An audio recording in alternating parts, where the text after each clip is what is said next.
हर हर महादेव दोस्तों, कैसे हैं आप लोग। आखिर कब आने वाला है वो दिन जिसका ये दुनिया पूरी बेसब्री से इंतज़ार कर रही है। आखिर कब आने वाला है वो दिन जिसका कल की भक्त बड़ी बेसब्री से इंतज़ार कर रहे हैं। जी हाँ, मैं किसी और दिन की बात नहीं कर रहा हूँ, मैं कर रहा हूँ उस दिन की बात जिस दिन पूरी दुनिया कल की भगवान का चमत्कार देखेगी। कल की का दिन। और इस बात को मैं आपको एक बहुत ही प्यारे धर्मशास्त्र से दिखाने वाला हूं, जो है पवित्र बाइबल। ये मेरे हाथ में है, बहुत छोटी सी बाइबल है, लेकिन इसमें बहुत ही गूढ़ रहस्य छिपे हैं। इसका पेज नंबर 362 है। पतरस प्रकरण है 2:13। ये मैं आपके साथ पढ़ने जा रहा हूं।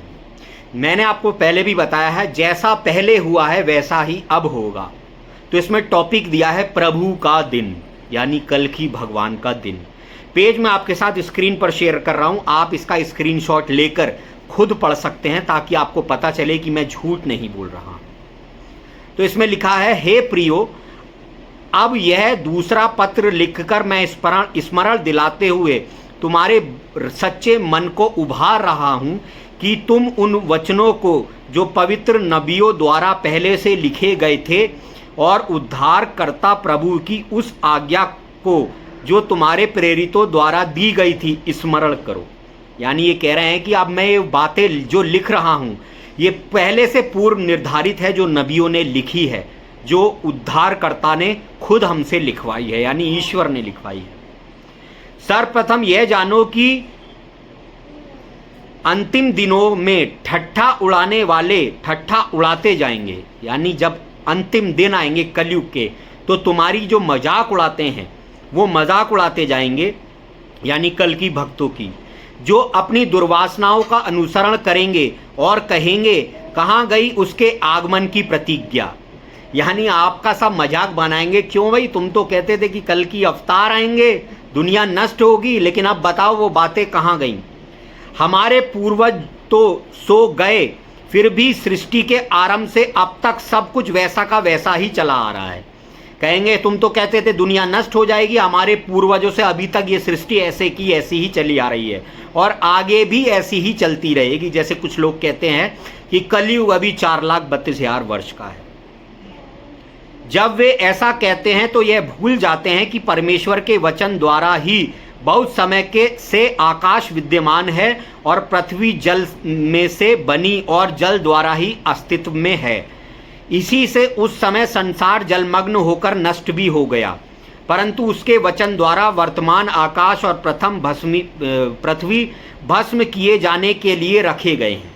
यानी ईश्वर ने ये जो आकाश और पृथ्वी बनाए हैं ये एक दिन भस्म होंगे।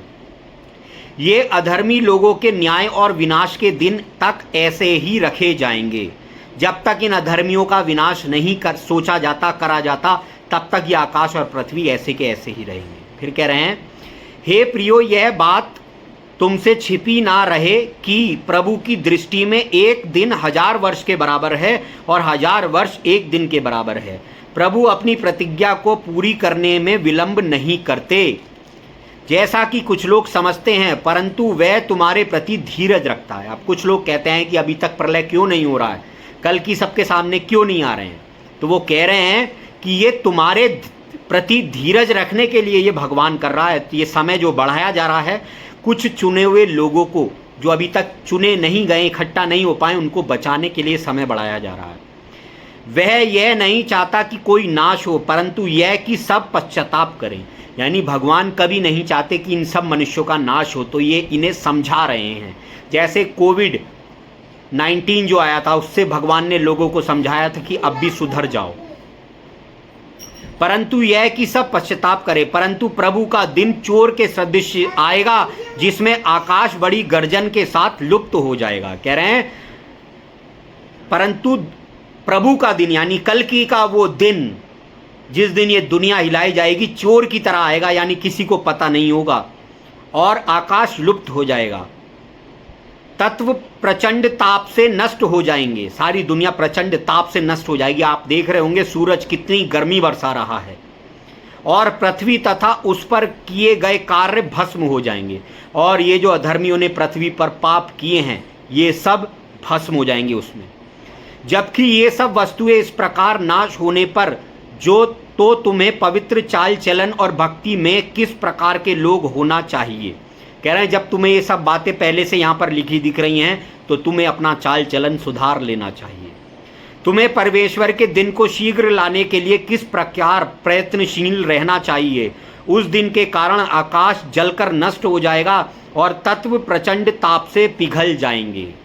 कह रहे हैं वो जब दिन आएगा तो सारे तत्व प्रचंड ताप से पिघल जाएंगे। आप देख रहे हैं गर्मी के कैसी कैसी चेतावनी मिल रही है कि ग्लेशियर पिघल रहे हैं, जलवायु परिवर्तन कैसे हो रहा है।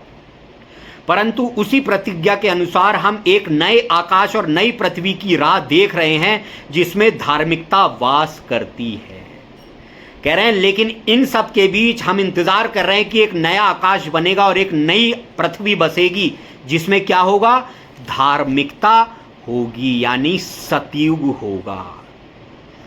दोस्तों, हम दूसरे धर्मों से घृणा करने के कारण और धर्मों के ग्रंथों को पढ़ ही नहीं पाते, लेकिन हर एक धर्मशास्त्र में हमें आगे के लिए सचेत करने के लिए बातें लिखी गई हैं। तो इसीलिए इन बातों पर हमें ध्यान देना चाहिए। वीडियो छोटा रखने के लिए इसे बहुत संक्षेप में मैंने आपको बताया है। अगर वीडियो अच्छा लगा हो तो इस वीडियो को लाइक करें, चैनल को सब्सक्राइब करें और वीडियो को शेयर करें ताकि ज़्यादा से ज़्यादा धार्मिक लोगों तक ये संदेश जाए ताकि वो महाप्रलय से बच सके। और अगर आप चाहें हमारा मनोबल बढ़ाने के लिए आप हमें सपोर्ट कर सकते हैं जितना आपकी श्रद्धा हो। तो हर हर महादेव।